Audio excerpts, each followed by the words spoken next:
సింహాద్రప్పన స్వామి సంబరాలు. మాకు ఈ సంబరాల ఆచారం ఉంది.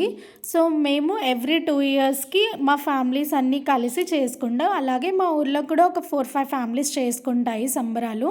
మేము ఎవ్రీ 2 ఇయర్స్‌కి చేస్తాం. ఇది దేవుడిలా అంటారు. ఇలా పందిరేసి, ముహూర్తపురాటేసి, దాని తర్వాత కోళ్ళని తీసుకొచ్చి 3 డేస్ వరకు ఈ సంబరాలనేది అవుతాయి. సింహాద్రప్పన స్వామి సంబరాలు. 3 డేస్ ఫెస్టివల్ అన్నాను కదా! డే 1 వచ్చేసి కోల ఇంటికి తీసుకొస్తారు. తీసుకొచ్చిన తర్వాత నేను ఇప్పుడు మీకు చూపించేది డే 2. సో, డే 2లో మనకి డే 1లోనే ముందుగా బియ్యం అనేది కొలిసేసి పెడతారు. అవి తర్వాత ఈ 3 డేస్‌లో మనం కొలిచినప్పుడల్లా కొన్ని అయినా ఎక్కువ వస్తాయన్నమాట. సో, నేను చూసాను. మీరు కూడా చూడండి. కొన్ని ముందు రోజు కన్నా నెక్స్ట్ డే కొన్ని ఎక్కువ వస్తాయి. దీన్ని పాలకొలుపు అంటారు. అలా 3 సార్లు తిరిగేసి ఆ పేడతో అలికిన దీంట్లో ముగ్గేసి బియ్యం కొలుస్తారనమాట. పూజారి గారు చేస్తారు. మనం ఏ పూజ ప్రారంభించినా ఏం చేసినా కంకణం కట్టుకుంటాం కదా! సో, అలాగే కంకణం కట్టుకొని జంజం వేసుకొని అది పసుపు కలర్‌ది ఆ క్లాత్ పెట్టేసుకొని ఇంకా ఇప్పుడు ముగ్గు వేస్తారనమాట.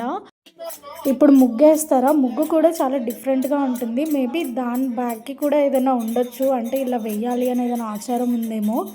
సో, పూజారి గారు ముగ్గేస్తున్నారు. ఆ ముగ్గు కూడా అసలు చాలా టైం పట్టింది. చాలా లైన్స్‌తోని చాలా వరకు వేశారు. సో, ఫైనల్‌గా ముగ్గయితే వేయడం అయిపోయింది. అయిపోయిన తర్వాత ఇప్పుడు ఒక పంచె పెట్టేసి పంచెలోని నిన్న ఆల్రెడీ బియ్యం కొలిసి పెట్టారన్నాను కదా! ఆ బుట్టలో ఉన్నాయి కదా! అదే బియ్యంతోని ఇప్పుడు కొలుస్తారనమాట. కొలిసి ఎంత ఎక్కువ వచ్చాయో చూద్దాం. మీరు కూడా బాగా అబ్జర్వ్ చేయండి. అలా బియ్యం ఎక్కువ వస్తే మనకి దేవుడు అనుగ్రహం ఉండి మంచి జరుగుతుంది అని నమ్ముతారు. సో, బియ్యం అయితే వేశారు. బియ్యం వేసిన తర్వాత అది తులసాకు చేతిలో ఉన్నది. దాని తర్వాత వైట్ కలర్‌ది ఉంది కదా! అది సింహాద్రప్పన స్వామిది బొట్టిది ఉంటుంది కదా! ఒక గొడ్డ దాది అనమాట.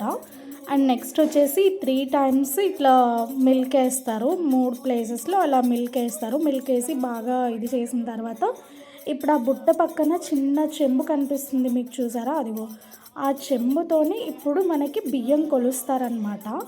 నిన్న ఎంత వచ్చింది, నిన్నటి కన్నా ఎక్కువ వచ్చిందో లేదో అనేది అబ్జర్వ్ చేయండి. సో, ఒకటి అలాగా ఎన్ని అవుతాయి అనేది చూడండి. 2,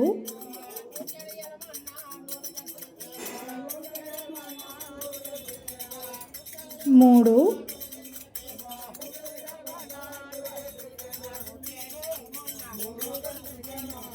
4 ఇది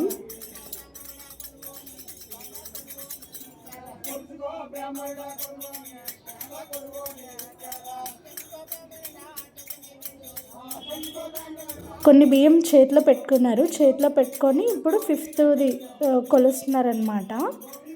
ఆ 5థ్‌ది అయిపోయిందా? దాని తర్వాత ఇప్పుడు ఎన్ని బియ్యం మిగిలాయి అనేది అది ఎక్స్ట్రా వచ్చినట్టు.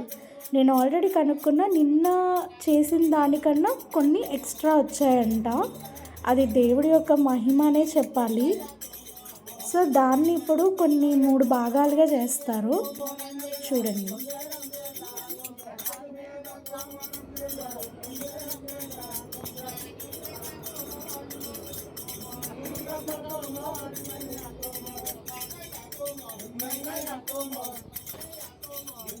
సో, అయిపోయింది. ఇప్పుడు ఆ కుండలో వేస్తున్నారు కదా బియ్యం.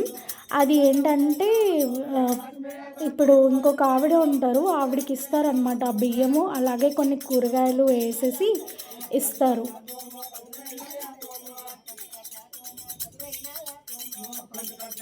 ఆవిడని సగం దూరం వరకు కొడతారు. కొట్టిన తర్వాత ఈ కుండలున్నాయి కదా! ఈ కుండలకి పసుపు అవి రాసి ముగ్గ వేసి ప్రసాదం చేయడానికి దాంట్లోనే పంతులు గారితోని బియ్యం వేయిస్తారనమాట. ఆ తర్వాత వచ్చేసి అమ్మ తల్లులకి ఇలా పేరంటాళ్ళకి స్నానం ఇస్తారు. ఇలా ఇన్ని బిందెలు అని చెప్పేసి స్నానాలు ఇస్తారు. స్నానం ఇచ్చిన తర్వాత కాళ్ళు కూడా సంబరం చేస్తారు. మన పెళ్ళప్పుడు ఎలా చేస్తారో అలాగే. ఆ తర్వాత దేవుణ్ణి ఊరేగిస్తారు. ఇది తప్పిడిగుళ్ళు అంటారు ఈ డాన్స్‌ని. చాలా ఫేమస్ మా సైడ్. అలాగే ఇంకా కోలాటం కూడా వేస్తారు. ఇవన్నీ చేస్తూ దేవుణ్ణి ఊరేగిస్తారనమాట. ఇది శివాలయం. ఇక్కడికి తీసుకొచ్చి ఇక్కడ నుంచి తీసుకొని వెళ్తారు మళ్ళీ. సో ఇలాగా వెళ్తున్న దారిలోని కొంతమంది కోళ్ళని పట్టుకుంటారు, అలాగే ఆయిల్ వేస్తూ ఉంటారు. ఈ డే 2 కదా! నైట్ అంతా కూడా దేవుణ్ణి ఆరాధిస్తూ అలా భజనలు ఇవన్నీ చేస్తూ ఉంటారనమాట. అలా ఆయిల్ వేస్తూనే ఉంటారు. రాత్రంతా అది కాలుతూనే ఉంటది ఇలా కూర్చొని. ఇంకా డే 3 రోజొచ్చేసి దేవుణ్ణి అనిపేస్తారనమాట. ఇది మా ఊరు కోనేరు. ఈ కోనేటిలోని దేవుణ్ణి అనిపేస్తారు. దేవుణ్ణి అనిపేసినప్పుడు ఏంటి అంటే ఖచ్చితంగా కూడా కోనేటిలో మునిగి స్నానం చేయాలి. అదే రోజు ఈవినింగ్ దేవుణ్ణి ఎత్తిపెట్టేస్తారు దేవుడింటి దగ్గర.